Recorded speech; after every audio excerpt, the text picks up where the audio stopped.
Hello viewers, আসসালামু আলাইকুম। আমার চ্যানেলে সবাইকে স্বাগতম। আজকের রেসিপি এই শীতের ভাপা পুলি পিঠা। ভাপা পুলি পিঠা খুব সহজেই বানিয়ে নেওয়া যায়। এখন চলে যাব মূল রেসিপিতে।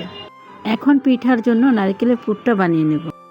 একটা ফ্রাই প্যানে দিয়ে দিব 2 কাপ পরিমাণ নারকেল কোড়া, 1 কাপ খেজুরের গুড়। দিয়ে দিব 2 টুকরো এলাচ, 2টো দারচিনি, 1টি তেজপাতা। এখন গুড়ের সাথে নারকেলটা ভালোভাবে মেখে নেব।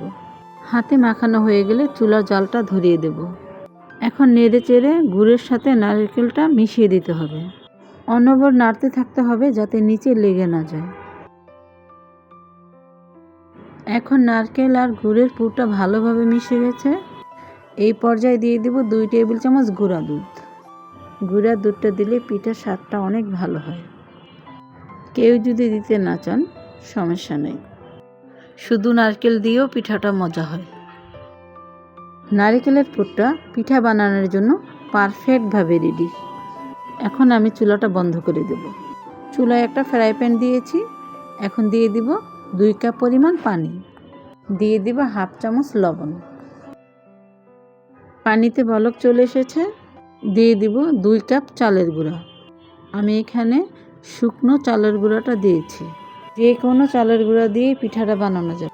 এখন চালের গুঁড়াটা কিছুক্ষণ নেড়ে চেড়ে 5 মিনিটের জন্য ঢাকা দিয়ে ঢেকে দেব, যাতে করে ভালোভাবে সেদ্ধ হতে পারে। 5 মিনিট হয়ে গেছে আর ডোটাও ভালোভাবে সেদ্ধ হয়ে গেছে। এখন একটা প্লেটে ঢেলে নেব। গরম থাকতে থাকতেই ভালোভাবে মতে একটা নরম ও সফট ডো তৈরি করে নিতে হবে। ঠান্ডা করে যদি মতা হয় তাহলে ডোটা শক্ত হয়ে যাবে আর পিঠাটাও তখন ফেটে যেতে পারে।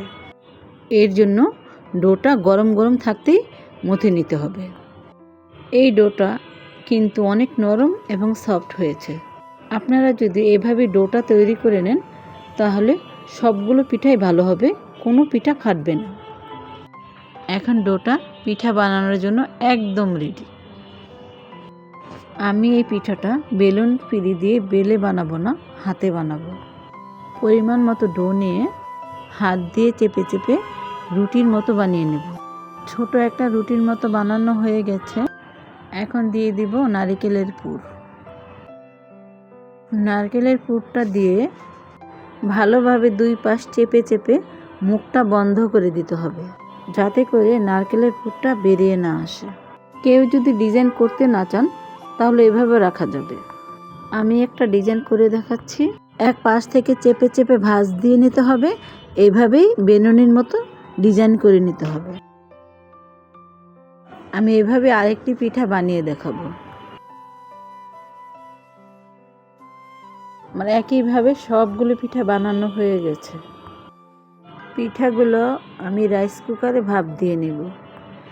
তার জন্য আগে রাইস কুকারে পানি গরম করে রেখেছিলাম। এখন রাইস কুকারের প্যানে একটু তেল ব্রাশ করে নেব, যাতে পিঠাগুলো লেগে না যায়। রাইস কুকারের প্যানে ভালোভাবে তেল ব্রাশ করে নিয়েছি। এখন পিঠাগুলো ভাপে দিয়ে দেব। এখন পিঠাগুলো সুন্দরভাবে ফ্রাই প্যানে বিছিয়ে দিতে হবে। পিঠাগুলো ফ্রাই প্যানে বিছিয়ে দিয়েছি। এখন 8 মিনিটের জন্য ঢেকে দেব।